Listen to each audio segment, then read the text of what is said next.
ஸ்ரீவில்லிபுத்தூரில் இருக்கோம்.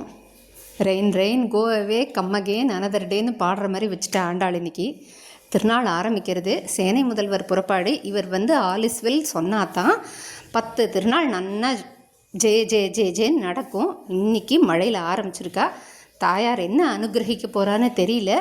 நாளைக்கு 10:30லேருந்து 11:30க்குள்ளே கொடியேற்றோன்னு சொல்கிறா ஆண்டாள் கோவிலில். எல்லாரும் போய் அவசியம் அனுபவிக்கணுமா பிரார்த்திக்கிறோம். விதவிதமான அலங்காரத்தில் ஏழுவா. ரொம்ப அழகான சேவை. சாயங்காலம் தோளுக்கு ஞானில் ஏழுவா. அவசியம் அனுபவிக்கணும்னு பிரார்த்திக்கிறோம். நேரம் காலம் சொல்ல முடியாது. மழை வருண பகவான் வேற கொஞ்சம் கருணை காட்டணும். நிஜமாகவே கம்மகே நடந்துகிட்டே சொல்லுவோம். இந்த 10 நாளும் கொடியேற உற்சவத்தில் யதாஸ்தானம் ஏழமாட்டா. இன்னும் கிட்ட சேவிக்கலாம் தாயாரை.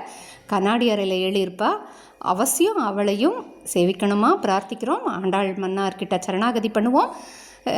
கொஞ்சம் கருணை காட்டணுமா பிரார்த்திப்போம். திருநாளை நம்ம எல்லாருமே நன்னா அனுபவிக்கணும்னு, ஆண்டாள் அனுகிரகம் பண்ணணும்னு ஆண்டாள்கிட்ட பிரார்த்திச்சுண்டு பங்குனி உத்திரம் சேவிக்க தயாராகும்.